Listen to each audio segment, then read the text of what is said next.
या देवी सर्वभूतेषु मां दुर्गारूपेण संस्थिता नमस्तस्यै नमस्तस्यै नमस्तस्यै नमो नमो।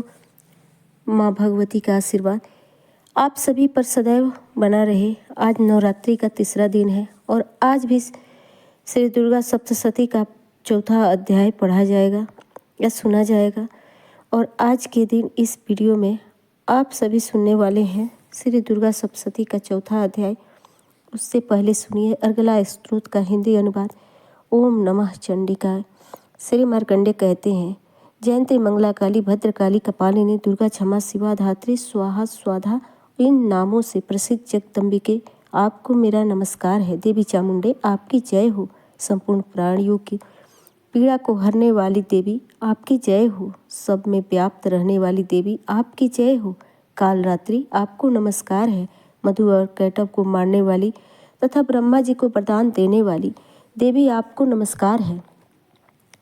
आप मुझे रूप दो, जय दो, यश दो और काम क्रोध आदि शत्रुओं का नाश करो। महिषासुर का नाश करने वाली तथा भक्तों को सुख देने वाली आपको नमस्कार है। आप रूप दो, जय दो, यश दो और काम क्रोध आदि शत्रुओं का नाश करो। रक्त बीज का वध और चंड मुंड का विनाश करने वाली देवी आप रूप दो, जय दो, यश दो और काम क्रोध आदि शत्रुओं का नाश करो।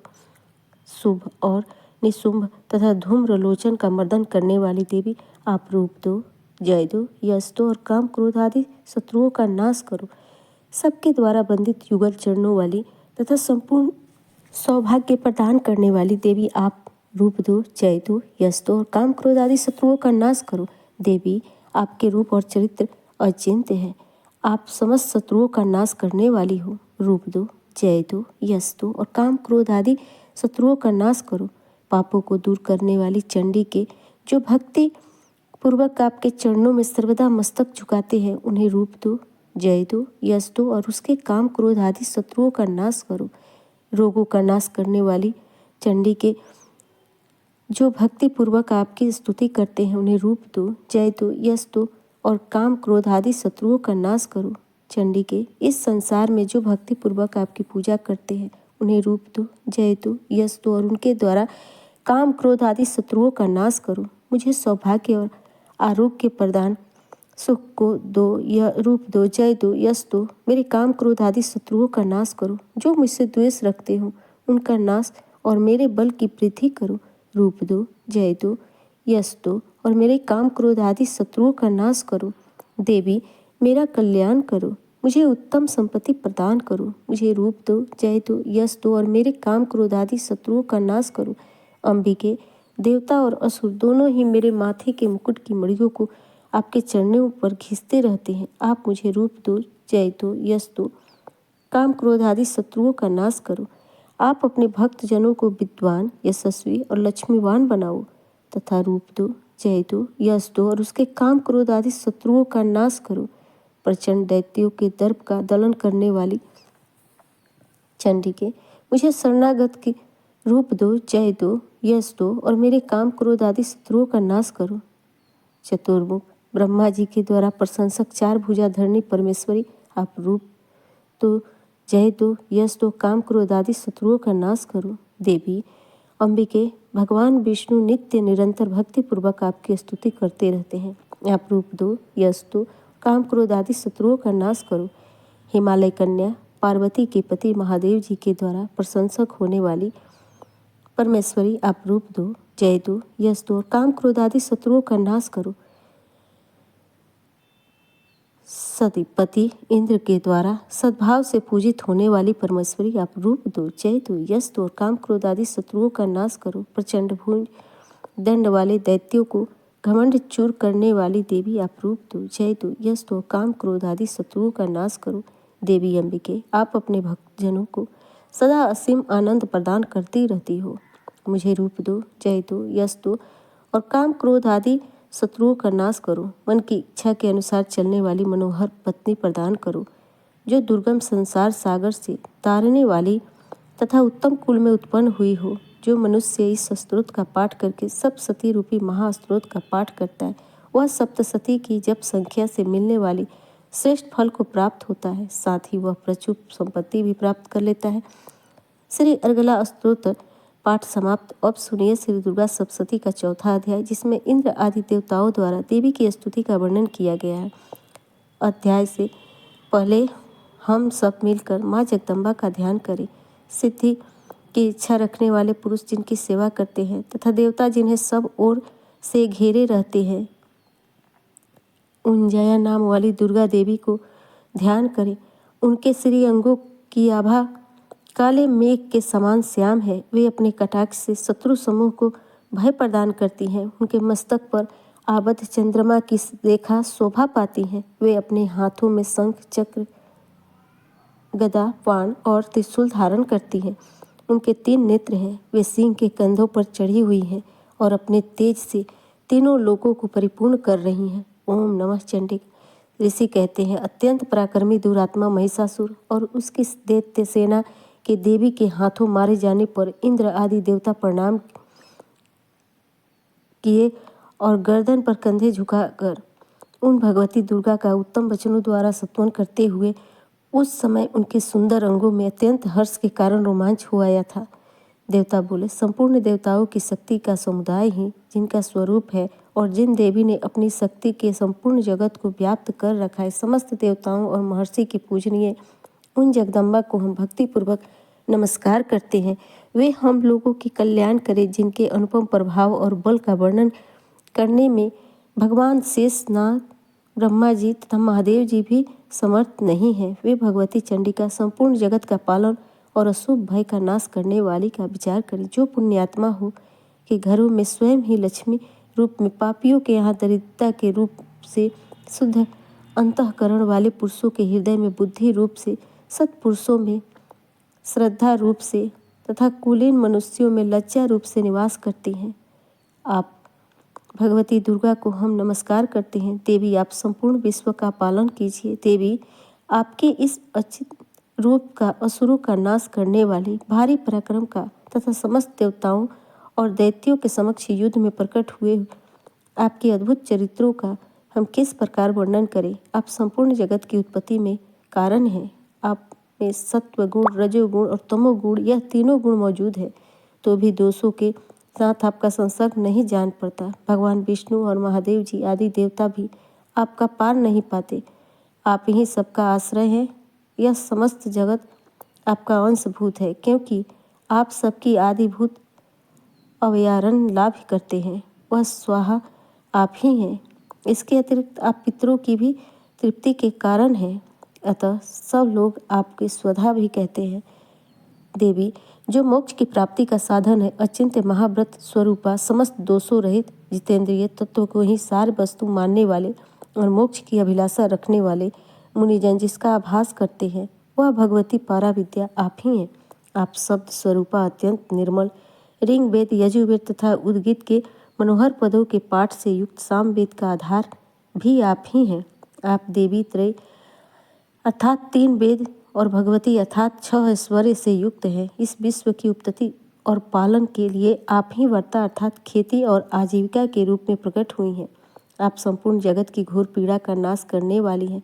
देवी, जिससे समस्त शास्त्रों का सार का ज्ञान होता है, वह मेघा शक्ति आप ही हैं। दुर्गम भव सागर से पार उतारने वाली नौका रूप दुर्गा भी आप ही हैं। आपकी कही हुई भी आसक्ति नहीं है। कैटभ के शत्रु भगवान विष्णु के वक्षस्थल में एकमात्र निवास करने वाली भगवती लक्ष्मी और भगवान चंद्रशेखर द्वारा सम्मानित गौरी देवी भी आप ही हैं।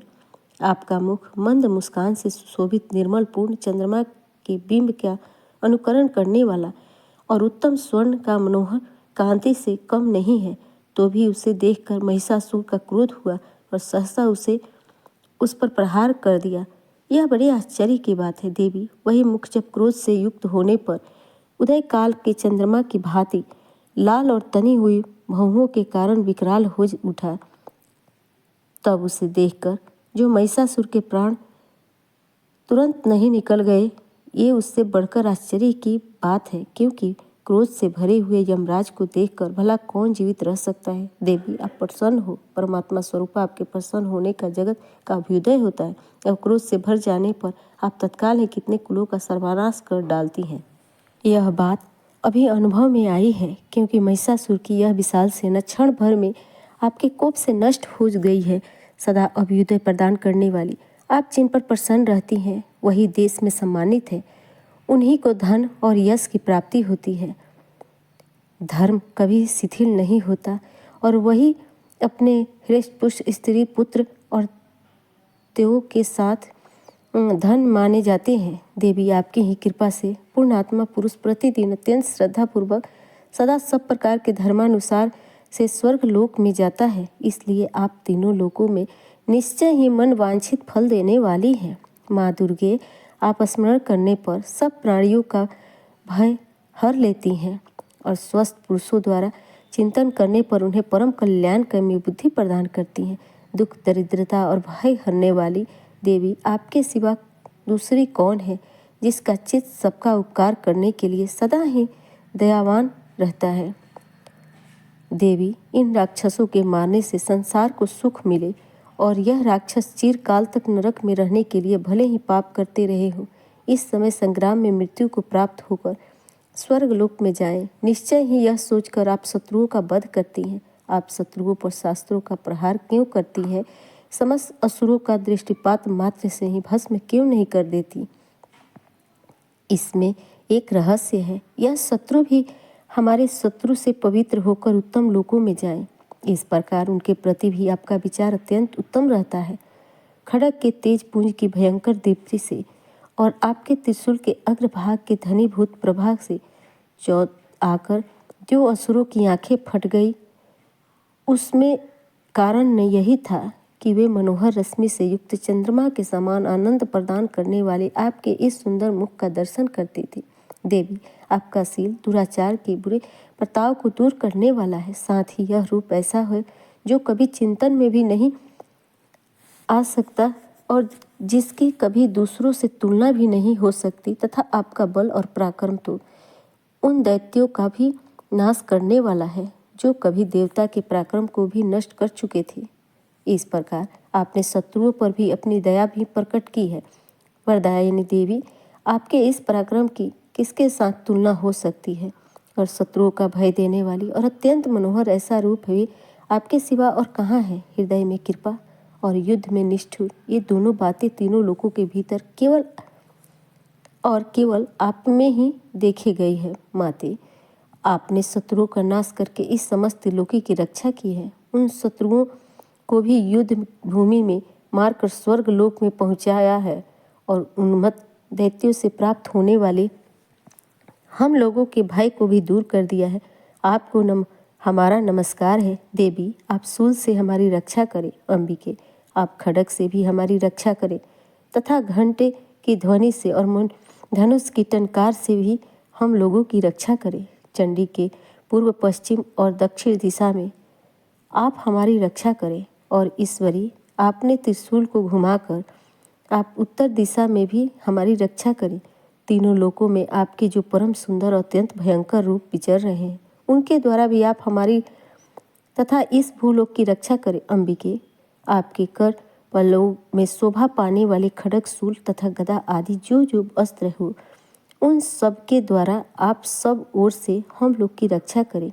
ऋषि कहते हैं, इस प्रकार जब देवताओं ने जगन माता दुर्गा की स्तुति की और नंदन वन में दिव्य पुष्पों और गंध चंदन आदि के द्वारा उनका पूजन किया, फिर सबने मिलकर जब भक्तिपूर्वक दिव्य धूपों की सुगंध निवेदन की, तब देवी ने प्रसन्न वदन होकर प्रणाम करते हुए सब देवताओं से कहा।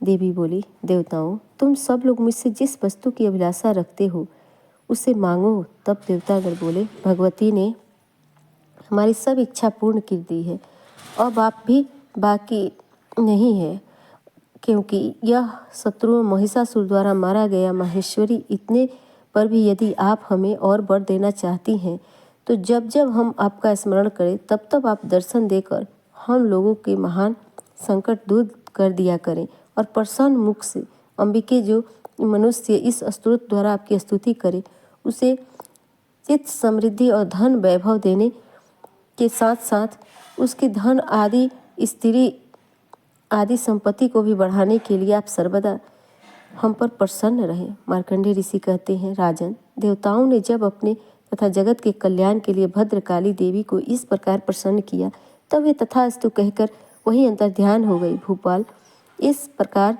पूर्व काल में तीनों लोगों का हित चाहने वाली देवी जिस प्रकार देवताओं के शरीर में प्रकट हुई थी, वह सब कथा मैंने कह सुनाई। अब पुनः देवताओं का उपकार करने वाली वे देवी दुष्ट दैत्यों तथा शुंभ निशुंभ का वध करने और सब लोगों की रक्षा करने के लिए गौरी देवी के शरीर से जिस प्रकार प्रकट हुई थी, वह सब प्रसंग मेरे मुंह से सुना है।